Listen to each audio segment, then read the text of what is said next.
Ang Balikbayan sa Rizal, Pilipinas. Ang karaniwang payapa at buhay na lugar sa lungsod na ito ay biglang nabalot ng kaba. Nagulantang ang mga residente sa balitang nawawala ang online taxi driver na si Ruel, 32 taong gulang, na naiulat na hindi umuwi sa loob ng 2 araw matapos tanggapin ang isang booking sa gabi mula sa New Harono Street patungong Barangay Maligaya. Sa simula, itinuring na normal lamang ang pagkawala ni Ruel. Akala ng mga kapwa niya driver ay malayo ang pinuntahan niya o nagpapahinga. Ngunit nagsimulang lumabas ang pagdududa nang hindi na active ang kanyang cellphone at ang driver app niya ay offline mula pa noong gabi ng kanyang biyahe. Ang mga residenteng nag-aalala ay nagsumbong na sa pulisya sa ikalawang araw nang hindi na makontak si Ruel. Agad nagsagawa ng paghahanap ang joint team mula sa Balikbayan Police Station at Philippine Coast Guard Auxiliary. Batay sa huling datos mula sa GIA system ng API, ang sasakyan ni Ruel, isang puting Toyota Innova na may plate number na D1234 las, ay huling nakita sa isang liblib na lugar malapit sa Maligaya Forest Reserve bandang 10:47 yan. Ang lugar na iyon ay kilala na madilim at bihira lang dinadaanan ng mga sasakyan sa gabi. Kinabukasan ng umaga, nagbunga ang paghahanap. Nakita ang sasakyan ni Ruel na nakaparada sa gilid ng isang maputik na kalsada, nakakandado mula sa loob. At ang mas nakakagulat, nakasindi ang ilaw sa loob ng kabin. Ngunit nang mabuksan ang pinto ng mga otoridad, biglang bumalot ang katahimikan. Sa harapang upuan, naroon ang damit ni Ruel, kanyang wallet, at isang cellphone na patay na ang baterya. Samantala, sa likurang upuan ay may nakitang bakas ng putik at isang cloth bag na hindi pa alam ang laman. Wala ring senyales ng pakikipaglaban, ngunit isang matapang na amoy ang nanggagaling sa loob ng kabin, kaya agad nilagyan ng police line ang lugar ng mga otoridad. Ang pagkakakita sa sasakyan ay nagdulot ng gulo sa mga residente. Ilang residente ang nagsabing narinig nila ang tunog ng makina ng sasakyan na umandar noong nakaraang gabi, ngunit hindi sila lumapit dahil inakala nilang isa lang itong ordinaryong sasakyan na sandaling huminto. Sinusubaybayan ngayon ng pulisya ang huling digital footprint ni Ruel, kabilang ang datos ng huling passenger na nag-book sa kanya sa API. Samantala, ang pamilya ng biktima ay umaasa na lamang na matagpuan si Ruel ng ligtas. Ang kanyang asawa, si Gina, 29 taong gulang, ay nagsabing may mugtong mga mata, hindi kailanman umalis si Ruel nang walang pasabi. Sobrang nag-aalala kami. Ang sitwasyon sa Balikbayan ay nababalot ngayon ng kaba at pagtataka.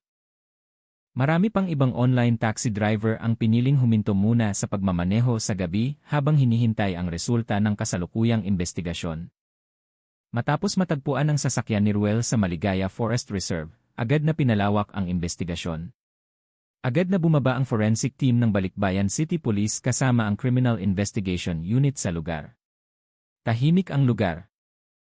Tanging tunog lamang ng mga kuliglig at hangin ang naririnig na paminsan-minsan ay nagpapagalaw ng mga puno ng mahina. Kahit tanghali, ang pakiramdam ay malamig at nakakakaba. Mula sa paunang pagsusuri, nakakita ang mga otoridad ng kakaibang fingerprint sa loob ng likurang pinto ng sasakyan na hindi kay Ruel o sa kanyang mga kaanak. Sa loob ng cloth bag na nakakuha ng pansin, natuklasan ang isang peres ng sapatos ng babae, isang mineral water bottle, at isang toll ticket mula sa Balikbayan, Quezon City na may petsa ng gabi ng insidente. Ang mga gamit na ito ay nagpatibay sa hinala na may dalang female passenger si Ruel noong gabi bago siya nawala. Samantala, sinuri rin ng pulisya ang mga ECE sa toll exit na may layong humigit kumulang 5 kilometro mula sa lugar kung saan natagpuan ang sasakyan. Mula sa footage, nakita ang puting Innova ni Ruel na dumaan bandang 10:30 na may 2 anino sa loob, si Ruel sa driver's seat at isang passenger sa likod. Ngunit ang nakakapanindig balahibo ay ang pag-record ng kamera ng isang itim na silweta na walang malinaw na mukha. Para bang nawala ang ilaw sa loob ng kabin nang sandaling dumaan ang sasakyan. Ipinakita ng digital forensics na ang huling booking na tinanggap ni Ruel ay mula sa isang account na pinangalan ng Nita. Ngunit matapos imbestigahan, hindi na active ang account na yon at ang registered phone number ay hindi na makontak. Kinumpirma rin ng online taxi operator na ang profile ng passenger na iyon ay bagong gawa lamang isang araw bago ang insidente nang walang nakaraang history ng biyahe. Mabilis na kumalat ang balitang ito sa social media. Maraming residente ng Balikbayan ang nagbahagi ng mga larawan ng sasakyan ni Ruel na natagpuan sa gilid ng kalsada na may mga caption na puno ng tanong. Ilang netizen pa nga ang nag-ugnay sa insidenteng ito sa isang katulad na kaso 3 taon na ang nakalipas kung saan natagpuang patay ang isang online motorcycle taxi driver sa Batasan Hills matapos tumanggap ng misteryosong booking sa gabi. Hindi pa naglakas loob ang pulisya na magkonklusyon tungkol sa kaugnayan ng mga kasong iyon. Ngunit lalo pang tumaas ang pagdududa ng publiko. Maraming iba pang online driver ang nagsimulang magpaalalahanan na huwag tumanggap ng booking ng walang facial verification ng passenger o booking mula sa mga bagong account. Samantala, lalong naging malungkot ang Balikbayan sa Rizal. Ang kanyang matandang ina ay nagkasakit matapos marinig ang balita na hindi pa natagpuan ang kanyang anak. Nagtulungan ang volunteer team at mga residente sa paghahanap sa paligid ng kagubatan. Ngunit hanggang gabi wala pa ring resulta. Sa gitna ng mga malalagong puno, sinabi ng isang volunteer na nakakita siya ng isang maliit na asul na ilaw na kumikislap sa malayo, parang refleksyon ng screen ng cellphone na nakasindi. Nang lapitan, nawala ang ilaw. Sinabi ng ilan na refleksyon lamang iyon ng ilaw ng sasakyan. Ngunit, nagsimula namang makaramdam ng masamang pakiramdam ang iba. Patapos na ang gabi nang magpasya ang search team na pansamantalang ihinto ang paghahanap. Ngunit, may kakaiba pa ring pakiramdam na bumabalot sa kanila. Ang sasakyan na nakuha ay dinala ngayon sa Balikbayan City Police Station para sa mas malalim na pagsusuri. At mula sa loob ng cabin, nakakita ang mga otoridad ng kakaibang gasgas sa harap na dashboard, parang malabong sulat na hindi pa mabasa ng malinaw. Para bang ginawa gamit ang dulo ng kuko o matulis na bagay. Isang bagay ang sigurado, ang pagkawala ni Ruel ay hindi na lamang ordinaryong kaso ng nawawalang tao. Mayroong isang bagay na mas malalim, mas madilim, at marahil mas nakakapanindig balahibo kaysa sa nakikita sa ibabaw. Ikatlong gabi, mula nang mawala si Ruel, abala pa rin ang Balikbayan City Police Station. Ang silid ng Criminal Investigation Unit ay puno ng files, may mga laptop na nakasindi, at isang city map na may pulang pins na nagmamarka sa huling ruta ng biyahe ni Ruel. Sa sulok ng silid, 2 batang investigador ang seryosong nakatingin sa screen ng computer na nagpapakita ng datos ng misteryosong account ni Nita, ang huling passenger na nag-book kay Ruel. Mula sa digital forensic analysis, ang pangalang Nita ay nakakonekta pala sa isang anonymous email at isang prepaid phone number na walang opisyal na identifikasyon. Ngunit ang nakakagulat, ang address ng pagrehistro ng account ay nagmula sa isang internet cafe sa Sipingan, humigit kumulang 15 kilometro mula sa lugar ng pagkawala ni Ruel. Agad na pinuntahan ng mga otoridad ang internet cafe upang suriin ang CCTV footage. Ang may-ari ng internet cafe, isang lalaking nasa middle age na nagngangalang Mang Bert, ay sa simula ay walang alam. Ngunit nang ipakita ang oras ng paggawa ng account, nagsimula siyang maalala. Noong gabing iyon, isang babaeng mag-isa ang dumating na nakasuot ng itim na jacket na may malaking hood at halos hindi makita ang mukha dahil sa mask. Umupo siya sa sulok ng pinakalikod na bahagi ng silid at nanatili lamang doon ng humigit kumulang 15 minuto. Pagkatapos noon, umalis na lang siya nang walang sinasabi. Nang i-play ang CCTV footage, nakita nga ang babaeng nabanggit. Ngunit ang nakakapanindig balahibo ay sa huling minuto ng footage, biglang nagambala ang kamera na nagpakita ng ikalawang silweta sa likod ng babae. Gayong tila walang tao sa silid. Nagtagal ang abala ng ilang segundo bago bumalik sa normal ang kamera at nawala na ang babae. Naghinala ang pulisya na marahil ay may teknikal na problema, ngunit ang kakaiba ay nangyari lamang ang abala sa kamera na kumukuha ng babae, hindi sa iba pang kamera. Para mapatibay ang investigasyon, ipinadala ang mga screenshot ng kanyang mukha sa Digital Forensic Lab Team sa Quezon City. Samantala, sa ground, iniulat ng mga residente ng Maligaya ang isang bagong natagpuan. Isang mangingisda ang nakakita ng isang kaliwang sapatos na lumulutang sa gilid ng isang maliit na swamp na hindi kalayuan sa lugar kung saan natagpuan ang sasakyan ni Ruel. Matapos suriin, ang sapatos ay kapareho ng peres ng sapatos ng babae na nasa cloth bag sa sasakyan ni Ruel. Ang pagkakakita sa sapatos ay nagpatibay sa hinala na ang misteryosong babae ay bumaba sa lugar na iyon. Ngunit ang mas nakakagulat, wala ni isang bakas ng paa sa paligid ng swamp. Ang basang lupa ay dapat na may bakas ng paa, ngunit ang ibabaw nito ay nanatiling makinis, parang walang dumaan na tao. Mabilis na kumalat ang balitang ito. Nagsimulang pag-usapan ng mga residente ang iba pang posibilidad. Mayroong nagsasabing ito ay gawa ng kriminal. Mayroon ding naglakas loob na mag-isip na ang nita ay hindi ordinaryong tao. Ilang online driver pa nga ang nagkwento ng kanilang karanasan na nakatanggap ng booking mula sa account na may katulad na pangalan, ngunit biglang kinansela nang lapitan nila ang pick-up point. Sa kanyang bahay, nakatanggap ang asawa ni Ruel na si Gina ng kakaibang voice message sa kanyang cellphone. Hindi kilalang numero ngunit ang boses ay paos, mahina at putol-putol. Sinasabi lamang, Gina, huwag ka nang pumunta doon bago maputol ang tawag. Ang numerong iyon ay hindi na makontak. Nanginginig si Gina nang marinig ang boses na iyon. Sigurado siya na boses iyon ng kanyang asawa.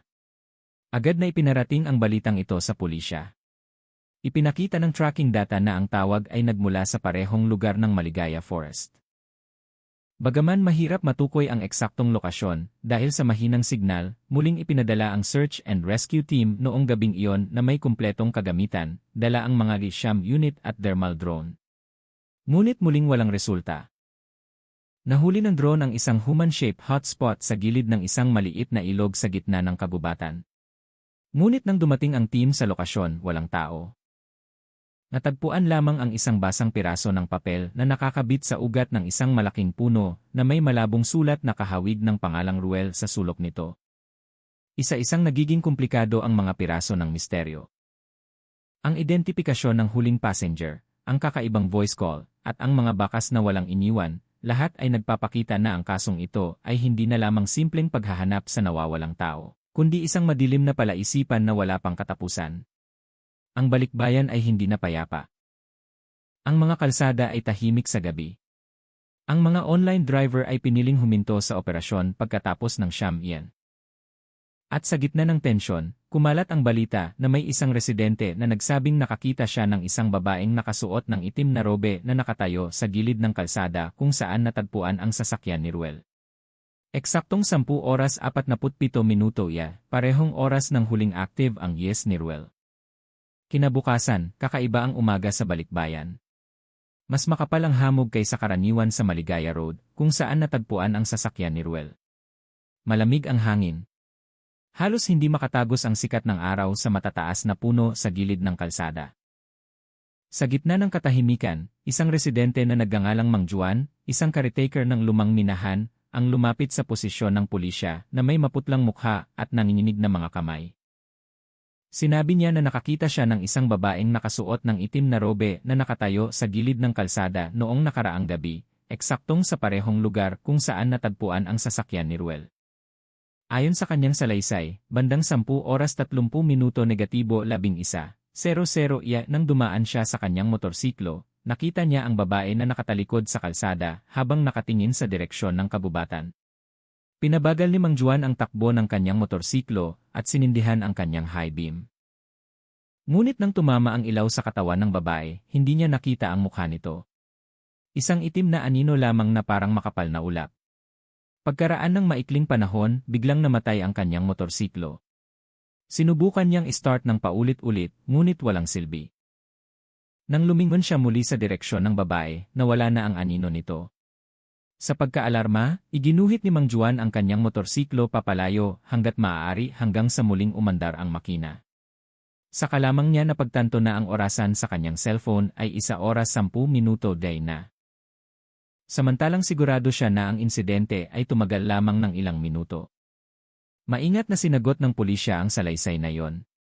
Ngunit dahil ang pahayag ni Mang Juan ay tumugma sa huling oras ng active na signal ni Ruel, nagpa siya ang mga investigador na magsagawa ng night sweep sa buong ruta. Isang special team na binubuo ng 6 na tao ang ipinadala na may kumpletong kagamitan, spotlight, thermal camera, at communication devices. Bandang 9:40 nagsimulang kumilos ang team mula sa main post. Tahimik ang ruta, tanging tunog lamang ng basag na sanga at mga insekto sa gabi ang naririnig. Matapos lumakad ng 2 kilometro, biglang huminto ang Lisham unit at tumahol sa direksyon ng makakapal na halaman sa kanang bahagi ng kalsada. Nang masinagan, may nakitang kakaiba. Isang piraso ng itim na tela ang nakasabit sa sanga ng puno. Mukhang bago, basa ng hamog at may amoy na sampagita. Agad na kinuha ang bagay na yon. Ngunit ang sumunod na pangyayari ang nagpahangad sa mga miyembro ng team sa bawat isa na may tensyosong mukha. Isa sa mga thermal camera na nakatutok sa direksyon ng kagubatan ay nagpakita ng silweta ng katawan ng tao na nakatayo ng tahimik humigit kumulang 30 metro mula sa posisyon ng team. Ngunit nang lumapit sila, wala roon. Patag ang lupa, walang bakas ng paa, at maging ang damo ay nakatayo pa rin na parang walang dumaan na tao. Samantala, mula sa monitoring post, iniulat ng operator na nagbabantay sa thermal drone ang isang anomalya sa temperatura na mabilis na lumipat mula sa isang point patungo sa isa pa na parang lumulutang. Tumagal ang recording ng humigit kumulang 45 segundo bago biglang nawala ang signal ng drone. Muling nagdulot ng kaguluhan ang balitang ito sa komunidad. Nagsimulang maglabas ng ulat ang lokal na media na pinamagatang ang misteryo ng itim na anino sa Maligaya Road kaugnay ng pagkawala ng online taxi driver na agad na nag-viral sa social media. Nahati sa dalawa ang mga komento ng mga netizen. Ang ilan ay naniniwala na ito ay nagkataon lamang at nangangailangan ng siyentipikong patunay. Ngunit marami rin ang naniniwala na mayroong elemento ng supernatural na kasama. Sa kabilang banda, nakatanggap ang pamilya ni Ruel ng nakakagulat na balita mula sa Forensic Unit ng Philippine National Police, INI. Ang resulta ng pagsusuri sa kakaibang fingerprint sa sasakyan ay hindi tumugma sa anumang populasyon data. Ang mas kakaiba pa, ang fingerprint na yon ay mayroong hindi perpektong pattern.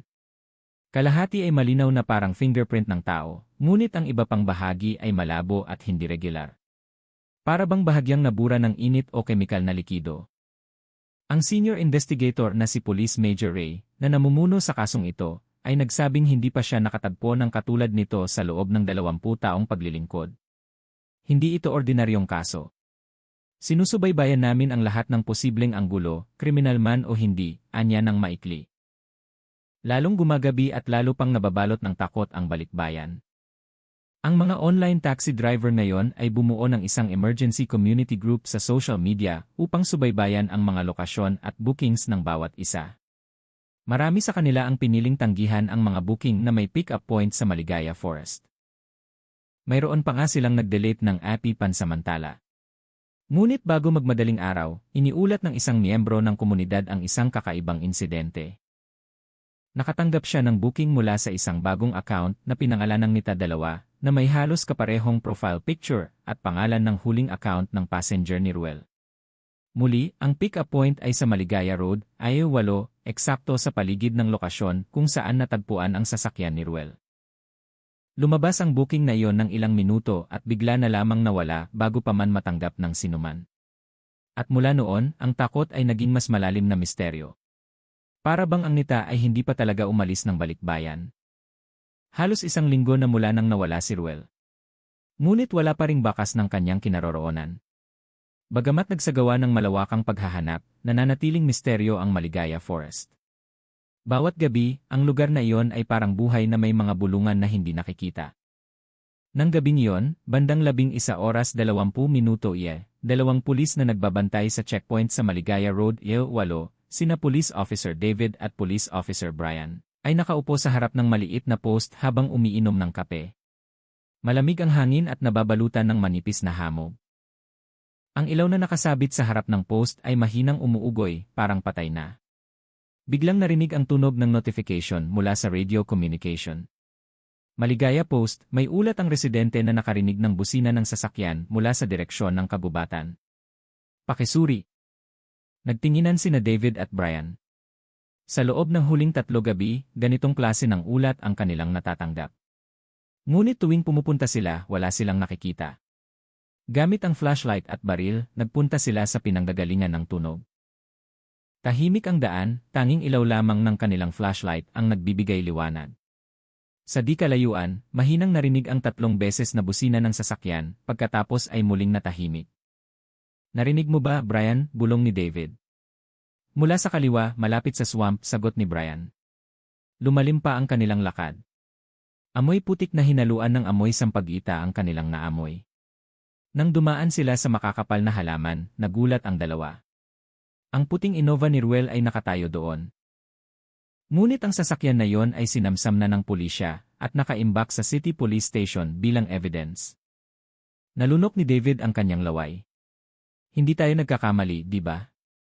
Dahan-dahang lumapit si Brian, sinisindihan ang kanyang flashlight sa sasakyan. Malinaw ang plate number, Li 1234 la. Mahina ang ilaw sa loob ng cabin at sa upuan ng driver, may anino ng isang taong nakaupo ng tahimik. Nakayuko ang ulo. Tatawagin ko muna mula rito, kinakabahang sabi ni David. Hello, sino dyan? Pulis ito. Walang sagot, tanging hihip ng hangin at tunog ng kuliglig. Naglakas loob si David na lumapit at kumatok sa bintana. Tok tok tok. Malabo ang bintana. Ngunit nang dahan-dahang nawala ang condensation, malinaw na nakita ng dalawa na walang tao sa upuan ng driver. Kusang umatras si David, malakas ang tibok ng kanyang puso. Nang lumingon ang dalawa sa sasakyan, namatay ang ilaw sa loob ng kabin at muling umilaw pagkaraan ng ilang segundo, at sa likurang upuan ay may nakitang silweta ng mahabang buhok na nakayuko ng tahimik. Nang hindi nag-aksaya ng oras, agad silang nag-on ng radio. Central, Maligaya Post ito. May nakita kaming sasakyan ng biktima sa lokasyon. Kailangan namin ng tulong. Ngunit biglang nawala ang signal. Tanging mahina lamang na tunog ng static ang naririnig sa kanilang radio. Nang subukan nilang umatras, dahan-dahang umandar ang sasakyan. Narinig ang tunog ng starter, ning-ning-ning brum, at sumindi ang malakas na ilaw sa harapan. Sumigaw si David, takbo, Brian. Tumakbo sila papalayo sa lugar hanggat maaari. Mula sa di kalayuan, naririnig pa rin ang tunog ng makina ng sasakyan, ngunit hindi ito gumagalaw. Nang dumating ang reinforcement team 15 minuto pagkaraan, wala na ang sasakyan. Basa pa rin ang lupa kung saan nakatayo ang sasakyan na may malalim na bakas ng gulong. Ngunit ang mas kakaiba, lalong lumakas ang amoy sampagita. Para bang may dumaan lamang na nagdala ng sariwang bulaklak. Ang insidente noong gabing iyon ay nagdulot ng gulo sa buong hanay ng kapulisan ng Balikbayan. Maraming miyembro ang piniling hindi na magbantay ng mag-isa sa Maligaya Post, ang ilan sa kanila ay humiling pa nga na ilipat sa ibang post. Samantala, muling sinuri ni Police Major Ray ang mga ECA footage sa City Police Station kung saan nakaimbak ang sasakyan ni Ruel. Ang resulta ay nagpatahimik sa lahat ng nakakita. Sa parehong oras ng insidente sa kabubatan, ipinakita ng CCTV ng garahe na ang puting Innova ay nakaparada pa rin sa loob ng silid, hindi kailanman lumabas. Ngunit sa loob ng 3 minuto, ipinakita ng footage na ang ilaw sa loob ng kabin ng sasakyan sa garahe ay kusa lang sumindi kahit walang tao doon. At sa salamin sa harapan ay nakarecord ang malabong anino ng mahabang buhok na nakayuko. Kinabukasan ng umaga, mabilis na kumalat ang balitang ito. Tinawag ito ng media na ang mahiwagang Innova ng Balikbayan. Dumating ang mga residente sa lokasyon upang makita lamang ang mga bakas ng gulong na malinaw pa ring nakaukit sa lupa. Ilang paranormal expert pa nga ang nagsimulang dumating, nag-aalok ng espiritual na tulong upang matagpuan si Ruel. Ngunit nanatiling propesyonal ang pulisya. Ayaw nilang iugnay ang kasong ito sa mga mistikal na bagay. Bagamat sa likod ng screen, maraming otoridad ang umamin na mahirap ipaliwanag ang insidente sa lohika. Bago ang sumunod na gabi, nanaginip si Gina, ang asawa ni Ruel. Sa kanyang panaginip, nakatayo si Ruel sa gilid ng Maligaya Road, nakatingin sa kanya mula sa malayo. Dahan-dahang gumalaw ang kanyang mga labi, parang may sinasabi, ngunit nilamon ng hangin ang kanyang boses. Nang subukan ni Gina na lumapit, nawala si Ruel sa likod ng makapal na hamog. At mula sa di kalayuan, narinig ang mahinang tawanan ng isang babae na bumabasag sa katahimikan ng gabi. Nang magising si Gina, 10:47 ang orasan. Parehong oras ng huling na-detect ang kanyang asawa sa iya.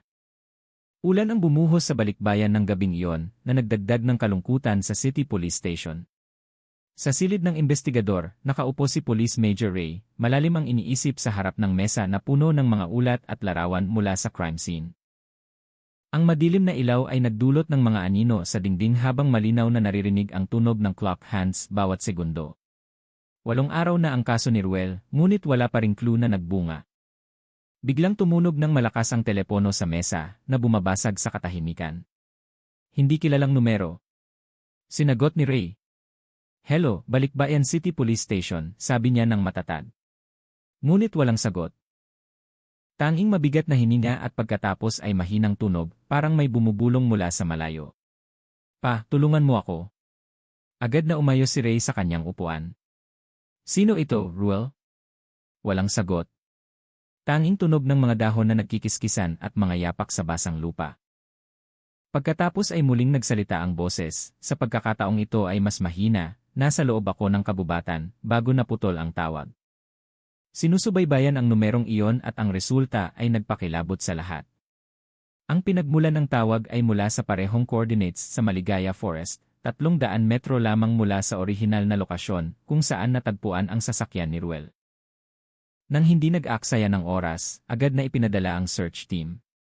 7 miyembro ng pinagsamang pulisya at SR volunteer ang muling naghahanap sa lokasyon na may kumpletong kagamitan. Ang ulan na hindi pa tumitigil ay nagpahirap sa paglakad sa madulas na lupain. Ngunit nagpatuloy sila sa paglakad. Bawat hakbang ay sinamahan ng tunog ng tubig na tumutulo mula sa mga dahon at kulog sa di kalayuan. Bandang 11:15 dumating ang team sa swamp area na nauna ng sinuyod. Ngunit sa pagkakataong ito, may nakita silang hindi pa nila nakikita. Isang cellphone na kalahating nakabaon sa putik sa ilalim mismo ng ugat ng isang malaking puno. Matapos linisin, umilaw saglit ang cellphone na nagpakita ng wallpaper na larawan ng isang babaeng nakangiti, kahawig ng profile picture ni Nita. Ngunit ang nakakapanindig balahibo ay may lumabas na isang bagong message sa screen na nakasulat, "Huwag mo na siyang hanapin, kasama na siya." Agad na nagtinginan ang buong team. Ang ilan ay kusang umatras, naramdaman na biglang lumamig ang hangin sa paligid. Nagsimulang magambala ang signal ng komunikasyon. Mula sa radio, narinig ang kakaibang tunog. Pinagsamang static frequency at mahinang bulungan ng babae na hindi maintindihan. Agad na inutusan ng team commander ang pag-atras, ngunit iginiit ng isang miyembro, si Mang Tony, na magpatuloy sa paghahanap sa hilaga. Sigurado siyang may tumatawag sa kanyang pangalan mula sa likod ng mga puno. "Tony, tulungan mo ako." Mahina ang boses, halos parang boses ng bata. Sinindihan ni Tony ang kanyang flashlight sa direksyon ng boses, ngunit wala siyang nakita. Tanging makapal na hamog lamang ang dahan-dahang gumulong. Humakbang siya ng ilang metro at biglang namatay ang flashlight sa kanyang kamay. Tinawag siya ng kanyang mga kasama, ngunit hindi sumagot si Tony. Lumipas ang 5 minuto, pagkatapos ay narinig ang malakas na sigaw mula sa direksyon ng kagubatan. Agad na tumakbo ang team papunta doon. Ngunit nang dumating sa lokasyon, wala na si Tony. Ang naiwan lamang ay ang kanyang kaliwang sapatos na nakalubog sa tubig. At sa puno sa paligid, may nakitang gasgas na mga letra na hindi regular na parang sulat kamay na bumubuo ng salitang Nita. Itinigil ang paghahanap ng gabing iyon. Lahat ng miyembro ay inilikas na may kondisyong gulong-gulo. Ang team commander pa nga ay nilagnat nang matapos ang insidente. Sinasabi na naririnig pa rin niya ang mga bulungan mula sa direksyon ng kagubatan. Kinabukasan ng umaga, dinala ang cellphone na natagpuan sa lokasyon sa forensic laboratory. Nang subukan ng technical team na i-access ang file sa loob, nakita nila ang isang video recording na may tagal na 12 segundo. Sa video, nakita si Ruel na nakaupo sa loob ng sasakyan na kumukuha ng video sa kanyang sarili. Mukha siyang maputla, tensyonado ang mukha, at ang kanyang mga mata ay patuloy na nakatingin sa rearview mirror. Hindi ko alam kung sino itong passenger na ito, pero kanina pa siya tahimik at amoy sampagita. Huminto bigla ang video na nagtatapos sa mahinang tawanan ng isang babae, malambing ngunit nakakatakot. Ang recording na iyon ang naging huling ebidensya ng pag-iral ni Ruel bago siya nawala. Ipinangako ng pulisya na ipagpapatuloy pa rin ang investigasyon, ngunit maraming miyembro ang nagsimulang tumanggi na magtrabaho sa gabi sa lugar ng kagubatan. Maging ang mga residente ay isinara na ang daan patungo sa lokasyon tuwing 9 iyan. Naglagay sila ng karatula na nakasulat, "Bawal pumasok pagkatapos ng dilim." At ang kakaiba, mula ng gabing iyon, ilang residente ang nagsasabing nakakarinig sila ng 3 beses na busina ng sasakyan mula sa direksyon ng kagubatan, palagi sa parehong oras na 10:47 Samantala, sa kanyang bahay, muling nakatanggap si Gina ng WhatsApp message mula sa hindi kilalang numero. Walang text, isang larawan lamang. Larawan ng madilim na kagubatan na may silweta ng isang taong nakatayo sa gitna ng daan. Sa ilalim ng larawan ay nakasulat ang isang maikling pangungusap, hindi pa siya umalis. 9 na gabi, mula nang mawala si Ruel, ang kalangitan ng balikbayan ay tila kulay abo. Ang buwan ay natatakpan ng makapal na ulap at ang hangin sa paligid ng maligaya ay mabigat. Para bang ang kagubatan ay nagtatago ng mahabang hininga na hindi pa nailalabas. Sa maliit na headquarters ng Air Volunteer na itinayo sa gilid ng kalsada ng kagubatan, namayani ang kalungkutan. Mahinang umuugoy ang ilaw na Petromax na hinihipan ng hangin. Ilang miyembro ng team ang nakaupo ng tahimik. Ang ilan ay abala sa pag-aayos ng kagamitan sa komunikasyon na nasira noong gabi. Walang gaanong nag-uusap.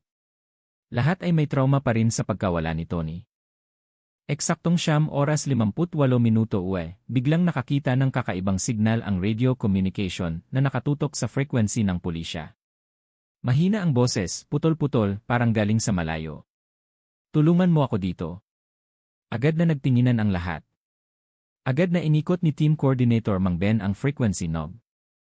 Ulitin. Sino ito? Ako si Ruel. Tahimik. Walang gumagalaw. Ilang volunteer ang nagtinginan na may maputlang mukha. Malinaw na narinig ang boses, paos, ngunit halos kapareho ng boses ni Ruel na narinig nila mula sa video recording noon. Ruel, nasaan ka na ngayon? Tanong ni Mang Ben na may tensyonadong tono. Nasa malapit ako sa swamp. Huwag niyo siyang dalhin. Bago pa masagot, nawala ang signal. Nabalot ng static ang radio. Mula sa labas ng tolda, narinig ang tunog ng mga dahon na nagkikiskisan at mahinang mga yapak na umiikot sa lugar. Sinindihan ng isang miyembro ang flashlight palabas. Walang tao. Ngunit muling bumalik ang amoy sampagita, mas malakas kaysa dati. Sir, bumalik na naman ang amoy, bulong ng isang batang volunteer. Patayin ang ilaw. Tumahimik muna, mabilis na sagot ni Mang Ben. Sa dilim, may narinig sila. Tunog ng makina ng sasakyan na dahan-dahang umikot. Brem-brem pagkatapos ay huminto. Sinundan ang tunog ng pintuan ng sasakyan na bumukas at nagsara. Lahat ng miyembro ay nanigas. Walang sasakyan na dumaan sa kalsada na yon mula pa kaninang hapon.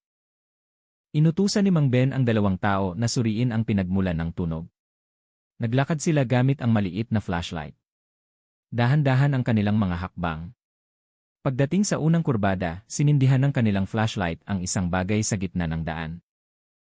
Isang maliit na manika na may mahabang buhok ang nakaupo ng tuwid sa maputik na lupa na may basang damit at pulang mansa sa dibdib. Lumuhod ang isang volunteer upang tingnan ng mas malapitan. Ngunit biglang namatay ang flashlight. Sa dilim, narinig ang mahinang tawanan ng isang babae na sinundan ng bulungan na tumatawag sa pangalang Ruel ng paulit-ulit. Tumakbo sila pabalik sa post na may maputlang mukha. Sir, may boses. Boses ng babae na tumatawa sa labas, sigaw ng isa. Maya-maya, muling umilaw ang radio. Sa pagkakataong ito ay nagpakita ng boses ng isang malambing na babae na nagsasabing, bakit niyo siya hinahanap? Pinili na niya ang daan pauwi. Agad na nanginig ang lahat ng miyembro sa tolda at agad na binunot ang radio. Ngunit ang boses ay naririnig pa rin sa loob ng ilang segundo pagkatapos. Hindi alam kung saan ito nanggaling. Samantala, sa lungsod, muling binisita si Gina ng kakaibang panaginip. Sa kanyang panaginip, nasa loob siya ng sasakyan ni Ruel. Malakas ang ulan sa labas.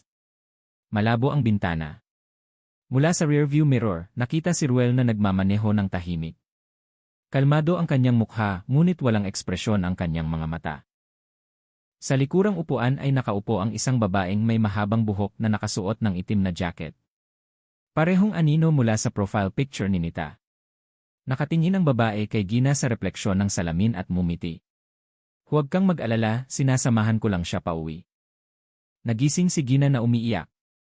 10:47 ang orasan, parehong oras tuwing gabi mula nang mangyari ang insidente. Kinabukasan, dumating ang Special Investigation Team mula sa INI upang pangasiwaan ang investigasyon. Nagdala sila ng mga kagamitan sa signal tracking, night drone, at infrared technology. Sa gitna ng briefing, ipinakita ni Police Major Ray ang isang mapa na may 3 anomaly coordinates sa loob ng kagubatan. Lahat ay nagpapakita ng kakaibang electromagnetic activity sa parehong oras sa pagitan ng 10:40 at 10:50. Nang gabing iyon, muling bumalik ang joint team sa field. Bumuo sila ng isang spread formation na direktang pinamunuan ni Police Major Ray. Basa ang kagubatan dahil sa ulan noong hapon, madulas ang lupa, malamig ang hangin, at nakabitin ang hamog sa pagitan ng mga puno. Bandang 10:44 nakakuha ang isa sa mga heat detection sensor ng isang human body na dahan-dahang naglalakad patungo sa swamp sa Hilaga. Sumenya si Ray, sundin nyo. Mabilis na kumilos ang team. Habang papalapit, lalong lumakas ang signal. Ngunit biglang bumaba ng husto ang temperatura sa paligid. Nakita ang kanilang hininga sa hangin. Nang sinindihan ang flashlight sa harapan, nakita nila ito. Nakatayo si Ruel sa gitna ng swamp na basang-basa ang damit, maputla ang mukha, at walang ekspresyon ang mga mata na nakatingin sa kanila. Ruel, galing kami sa pulisya. Naririnig mo ba ako? Hindi sumagot si Ruel. Nakatingin lamang siya na parang may hinihintay. Pagkatapos, mula sa likuran niya ay lumabas ang anino ng isang babaeng nakasuot ng itim na robe na dahan-dahang humakbang at hinawakan ang balikat ni Ruel. Nang sinindihan ang flashlight sa kanyang mukha, walang mukha, tanging makapal na hamog lamang na bumubuo ng silweta. Agad na nasira ang lahat ng kagamitan sa komunikasyon at kumurap ang flashlight. Dahan-dahang umikot ang ulo ni Ruel, direktang nakatingin kay Ray at pagkatapos ay nagsalita na may paos na boses. Tulungan niyo siya bago niya piliin kayo. Nang lumabas ang huling salita, nawala si Ruel sa isang iglap kasama ang anino ng babae. Tanging ang dahan-dahang pag-alon ng tubig sa swamp at ang amoy sampagita na muling bumalot sa hangin ang naiwan. Mabilis na lumabas ang team mula sa lokasyon, ang ilan ay halos himatayin dahil sa shock. Lahat ng kanilang mga camera footage, mula sa drone, bodycam, at portable HE, ay nagkaroon ng malaking interference. Ngunit may isang footage na buo pa rin na may tagal na 4 na segundo na nagpapakita ng silweta ng isang babaeng nakatayo sa gitna ng hamog habang direktang nakatingin sa kamera at nakangiti. Matapos ang gabing iyon, wala ni isa sa mga miyembro ng team ang naglakas loob na bumalik sa Maligaya Forest. Maging ang pulisya ay isinara na ang daan na yon sa publiko. Ngunit bawat gabi sa parehong oras na 10:47 madalas pa ring naririnig ng mga residente ang 3 beses na busina na sinundan ng amoy sampagita na bigla na lamang dumarating at nawawala. Kinabukasan ng umaga, matapos ang paglitaw ni Ruel sa swamp, muling nagulantang ang balikbayan. Sa iba't ibang lokal na media, ang balitang pinamagatang inakita si Ruel na buhay sa gitna ng Maligaya Forest ay agad na nanguna sa trending topics. Ngunit, tumanggi ang pulisya na magbigay ng opisyal na pahayag. Lahat ng miyembro ng team ay pinagbawalan na makipag-usap sa media.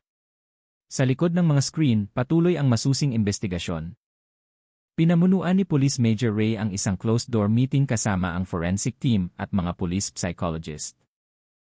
Sa ibabaw ng mesa ay may malaking mapa ng Maligaya Forest Area na may mga pulang linya na nagmamarka sa mga misteryosong lokasyon, ang point ng pagkakakita sa sasakyan, ang posisyon ng huling tawag sa telepono, at ang swamp kung saan lumitaw si Ruel. Lahat ng insidente ay nangyari sa loob ng 2 kilometrong radius, sabi ni Ray habang tinuturo ang mapa. At lahat ay palagi sa parehong oras sa pagitan ng 10:40 at 10:50. Hindi ito nagkataon. Sinubukan ng forensic psychologist na si Ia Elena na magbigay ng siyentipikong pananaw. Maaaring si Ruel ay nakakaranas ng matinding hallucination dahil sa psychological stress o may suspect na gumagamit ng mystikal na elemento upang takpan ang kanilang mga bakas ng krimen. Ngunit huminto siya saglit at tumingin kay Ray. Ang amoy sampagita na patuloy na lumalabas sa crime scene ay isang bagay na hindi maipaliwanag sa medisina.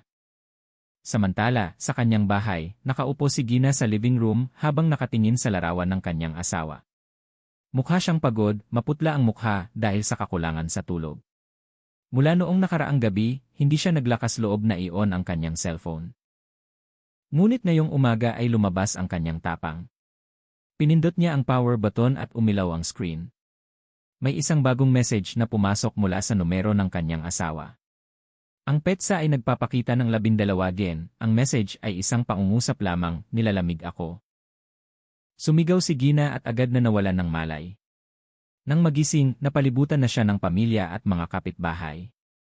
Agad na kinumpiska ng pulisya ang cellphone para suriin. Ang kakaiba, ipinakita ng forensic data na ang message ay talagang ipinadala mula sa numero ni Ruel.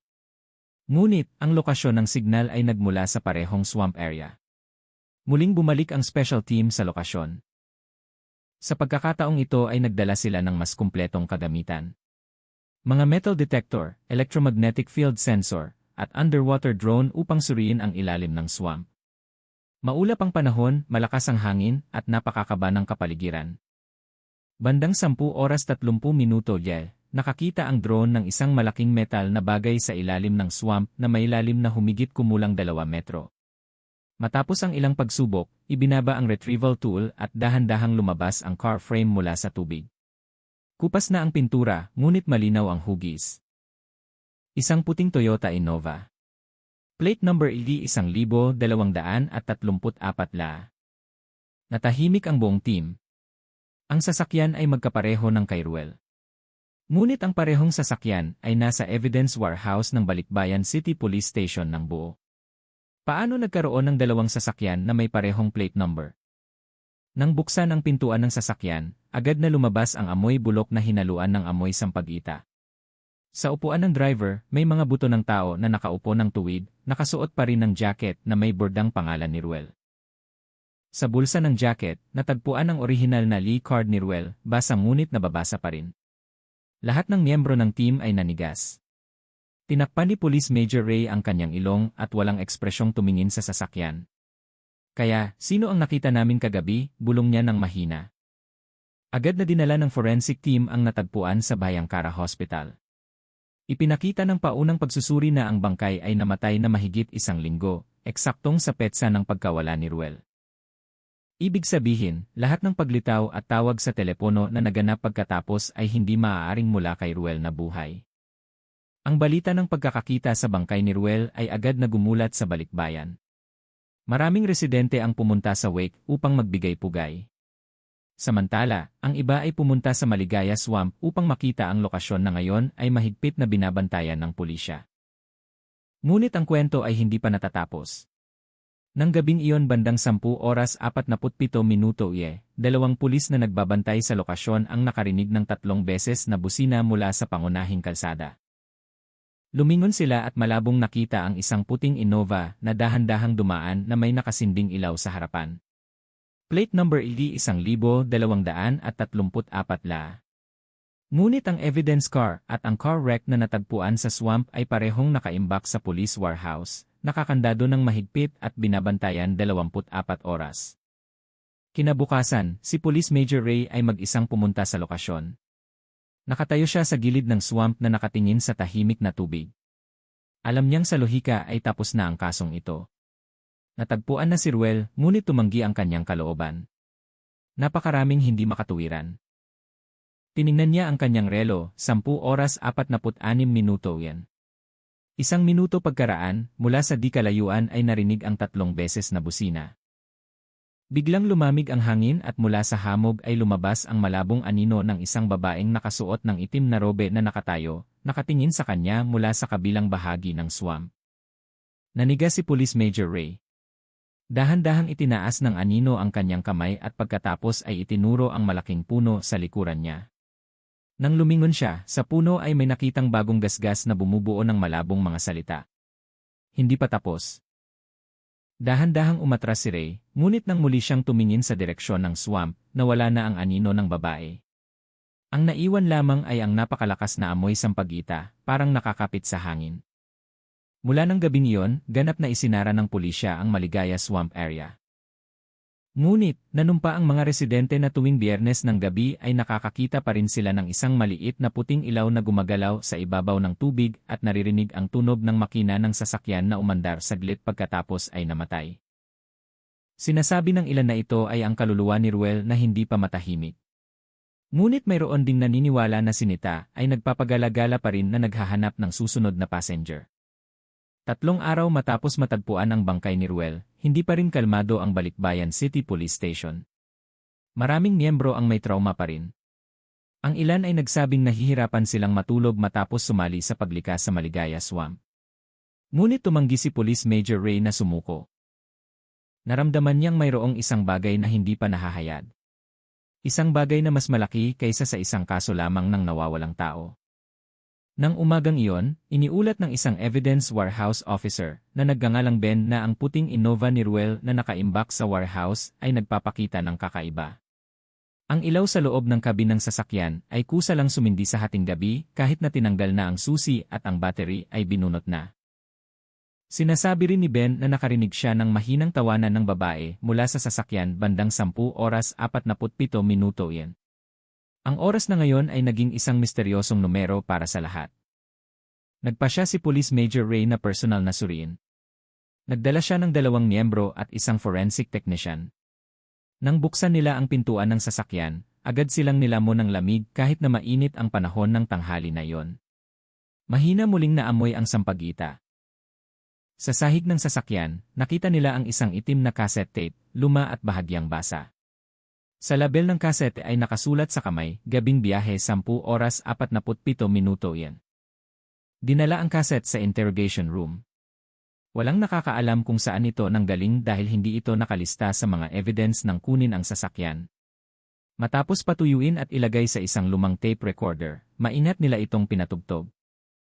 Ang unang tunog na narinig ay ang ingay ng makina ng sasakyan at ang hum ng ulan. Pagkatapos ay lumabas ang boses ng lalaki, ang boses ni Ruel. Passenger is up. Destination maligaya. Gabing-gabi na. Sana ligtas.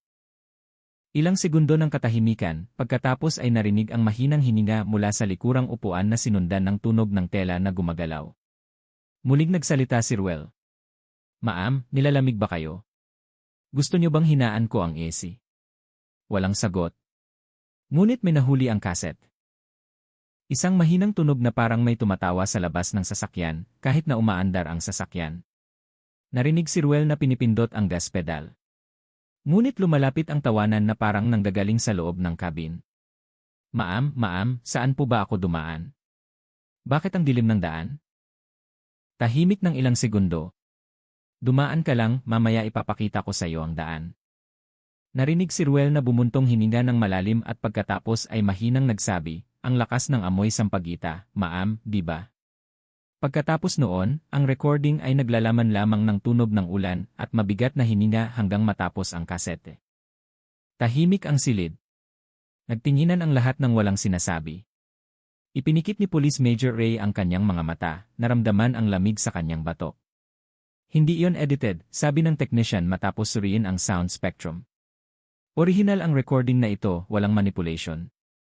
Nang gabing iyon, kinopya ni Ray ang cassette sa digital format at inimbak niya ito. Ngunit kinabukasan, nawala ang file mula sa forensic computer, na nag-iwan lamang ng isang empty folder na pinangalanang nita 10:47.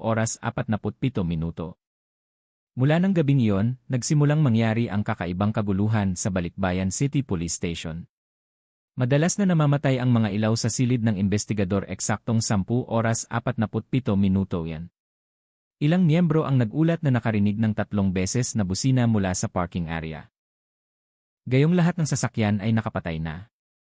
Maging ang night guard ay nakakita ng silweta ng isang babaeng may mahabang buhok na nakatayo sa harap ng evidence car ng kaso, nakatingin ng tuwid na walang mukha. Dahil sa madalas na insidente, inilipat ang sasakyan sa INA Central Warehouse sa Quezon City. Ngunit kahit matapos ilipat, patuloy ang mga ulat ng kabuluhan. Sinasabi rin ng mga otoridad sa Quezon City na naamoy nila ang malakas na amoy sampagita bawat gabi sa warehouse kung saan nakaimbak ang sasakyan. Samantala, nagluluksa pa rin si Gina, ang asawa ni Ruel.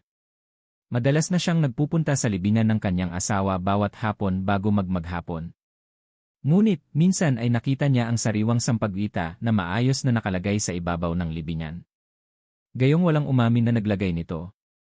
Nang gabing iyon, nakatanggap si Gina ng voice message mula sa hindi kilalang numero.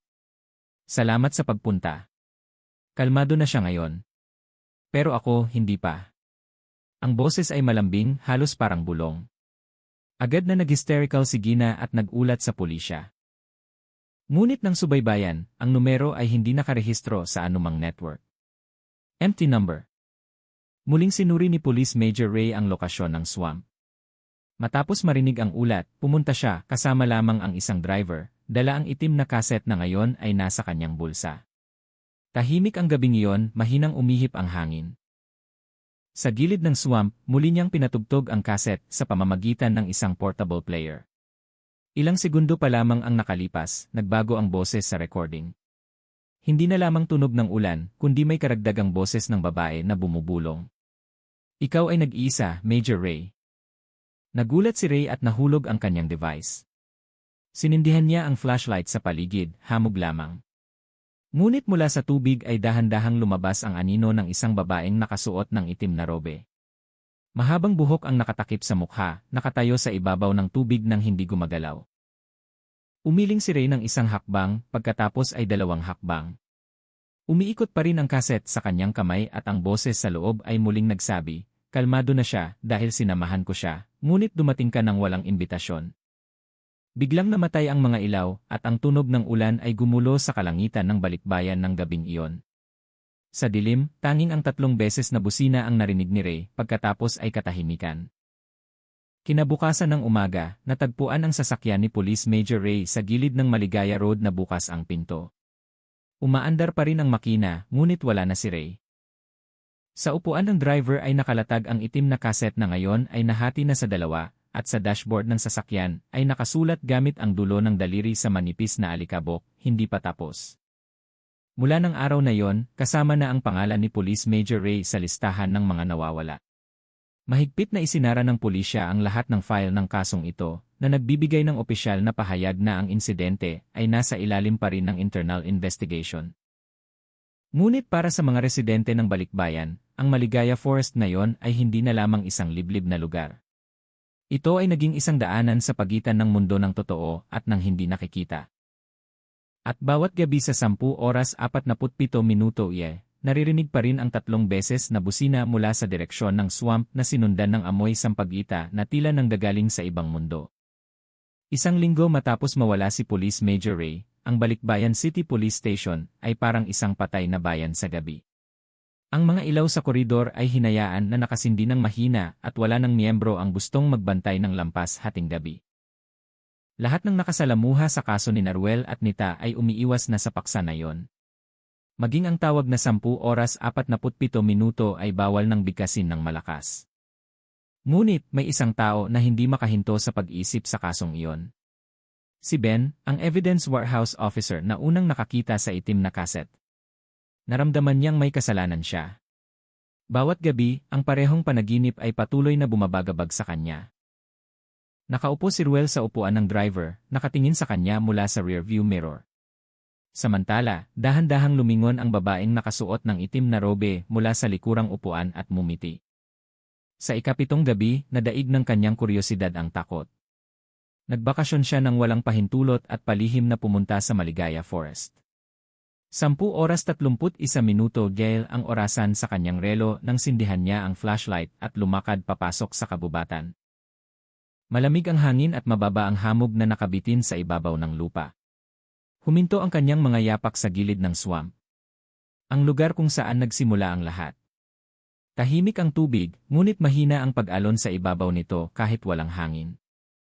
Sa kabilang banda, malabong nakita ang anino ng isang puting Innova.